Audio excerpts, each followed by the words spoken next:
If you've been seeing Deepstash everywhere and wondering if it's actually worth using, you're not alone. So, I decided to take a closer look at the Deepstash app in 2026.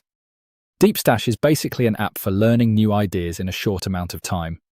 Instead of reading an entire book, you get quick summaries, key ideas, and useful insights. And honestly, that sounds pretty good.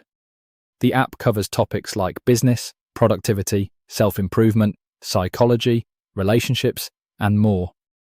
You can scroll through different ideas and save the ones you find useful. What I like most is how simple it feels. You don't need to spend hours reading. You can open the app for a few minutes and still learn something new. But there is a catch. If you're expecting full books or extremely detailed explanations, Deepstash may disappoint you.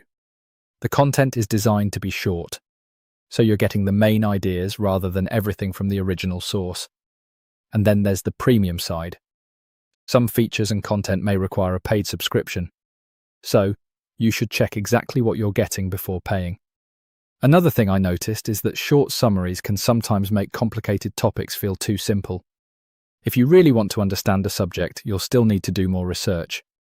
So is Deepstash legit or a scam? Based on what it offers, Deepstash is a legitimate learning and content app. I wouldn't call it a scam. But is it worth your money? That depends on how you learn. If you like quick ideas, short summaries, and daily learning, it could be useful. If you prefer deep reading, you may want something else.